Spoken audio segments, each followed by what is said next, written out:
Yo everyone, welcome back to the Lost Tangent Outpost. I'm Spada, and this is the Living Roster. On this show, our goal is to predict a roster for a fighting game. We've done this for several fighting games, and we've even covered MultiVersus before, but now we're doing it again, and we're starting over from square one. Since this is the first episode, let's lay down some ground rules. This is a prediction, not a wish list. So it's important that we keep our scope limited to who we think the devs are most likely to pick and not who we want them to pick. Trust me, if it were up to me, this list would look totally different than it'll end up looking. I'd have Ermac from Mortal Kombat, Dean Winchester from Supernatural, Chucky from Child's Play, but this isn't a show about my dream lineup. The next thing to keep in mind is that nothing here is permanent. I call it the Living Roster because this is an ever-changing prediction. We might think one character makes sense, but then learn information that causes us to replace them with someone else based on the new insights. Lastly, remember this is a community-driven prediction. That means your input matters. So get involved in the comments and take part in the polls. Also, reach out to me on Twitter using the hashtag #MVSLivingRoster. Let's build this list together. All right, now that we got that out of the way, let's get to it. So by now we've all seen the launch trailer, right?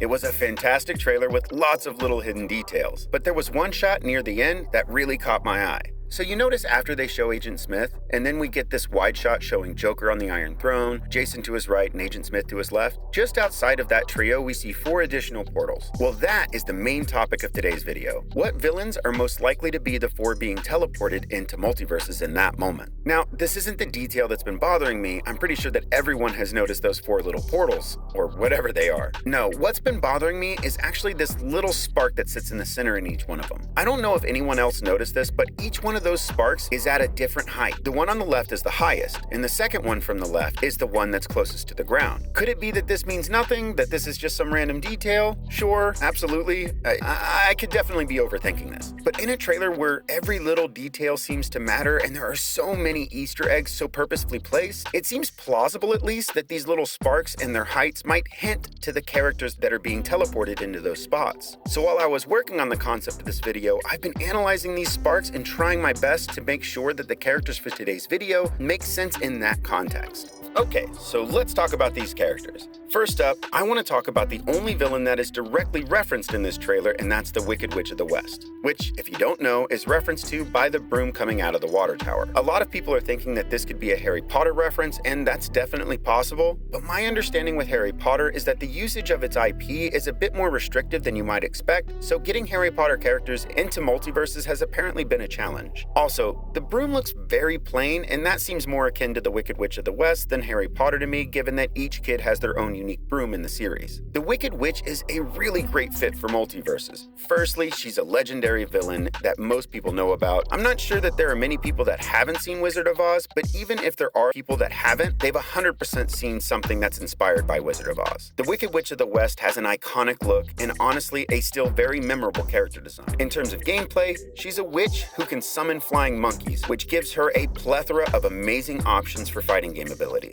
Also, given her ability to fly, it'd be cool to see how they navigate designing that aspect of her character compared to other flying characters like Superman. For our second character, I want to predict someone I think we all probably would agree makes a ton of sense, and that's Beetlejuice. This is another older movie, though it's not as old as Wizard of Oz, that I think most people have seen or at least are aware of. But there's something specifically working in Beetlejuice's favor when it comes to plausible inclusion in the roster, and that's that he has a brand new movie coming out, and most of its original cast is returning, which makes the movie a huge cultural hallmark for old and new fans alike. And we already know that Player First Games has worked to align a lot of its character releases or announcements around other media, like Black Adam and Rick and Morty, who were all announced or released within a short time frame of a new movie or a new season of TV, respectively. But beyond that, Beetlejuice is absolutely within Player First Games' creative wheelhouse in terms of character options. He obviously has a super iconic look and a memorable design already, but if Player First Games can take a character like Velma and make her not only viable, but super fun to play, all while still being faithful to the character, I have no doubt that they can work wonders with the litany of amazing attributes that Beetlejuice exhibits in his movies. He's actually one of my most wanted Warner Brothers characters to appear, too. I think Player First Games would knock it out of the park designing him and making him work. Okay, for our third, this character is one I'm not sure many people have thought about, but I think undoubtedly makes sense, and that's Darkseid. Darkseid is a long-standing, decades-old DC villain. villain. He's one of the strongest in the DC universe.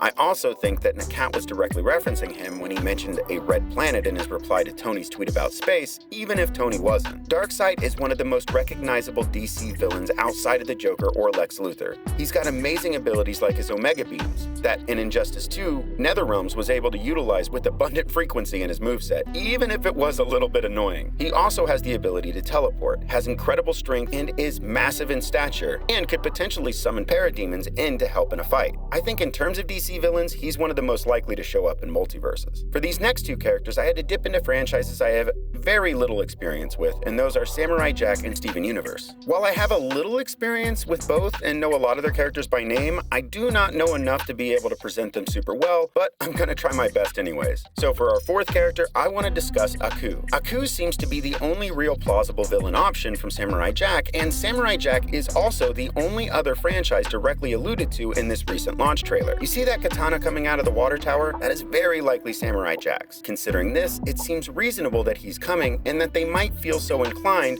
to also include his show's main villain, Aku. Aku is a bit of a challenge given that he's a shapeshifter, something seemingly often avoided by 3D modeled fighting games, and also because when he's in his seemingly natural form, he's utterly gigantic. But we know that Player First Games isn't scared of shapeshifters, we already have Jake. And in his movie, Iron Giant is also massive, many stories tall in fact, and they definitely had to make concessions in order to get him into the game. So it's reasonable to assume that they could do something similar with Aku, right? I think so. And Aku presents some interesting opportunities for combat design, given his aforementioned shapeshifting abilities, but also in regards to his movement. In the show, he moves around almost like he's made out of ink that's been sometimes stapled to the ground. I'd love to see how Player First Games interprets him as a character given their talent for character design. And lastly is the character that I'm least familiar with, Spinel. Spinel apparently starts out as a villain in Steven Universe, but based on my research, ends up becoming one of the good guys. But even then, in the clips that I've seen, it seems like she still carries a little bit of stigma based on her general behavior and previous villainous actions. Given that Steven Universe already has two heroes, it's absolutely reasonable that they've been looking for an opportunity to get in a third character, and Spinel seems to be a huge fan favorite. In terms of character design, she presents a lot of interesting abilities. She has the ability to stretch her limbs like they're elastic, which isn't too dissimilar from someone like Jake, but hers seems to be much more intentionally stretching and not shapeshifting. And that is something that would be unique to multiverses, having a character that can effectively reach you from anywhere on the screen. I'd be interested to see how Player First Games makes use of her abilities because I can imagine some really gnarly combos and some fun to watch command grabs. Alright, so that's 5 characters that we have to choose from. But in this episode, we have an interesting twist. Instead of voting for which character you think is most likely, I want you to decide which one of those 5 characters is least likely. This will very quickly fill those 4 spots. But the villains part of the living roster doesn't stop there. Number 1, we still have plenty more villains to talk about, but number 2, the 4 that end up taking these spots are not locked. This is where comments come in. I want you all to tell me how you feel about these 5, and if there are other characters I didn't mention that stand a better chance of making it into multiverses. I'll pick the next characters to present next episode based on your suggestions. I'll decide based on a combination of my personal feelings as well as your upvotes on the comments you agree with. So get involved in the conversation down below. Okay everyone, so I'm sure you're wondering now where to vote. Well, this time I'm keeping it super simple. In order to vote, you'll just need to go to the community tab on my channel where there will be a poll at the top presenting these 5 characters. You tell me which you think will be least likely to make it.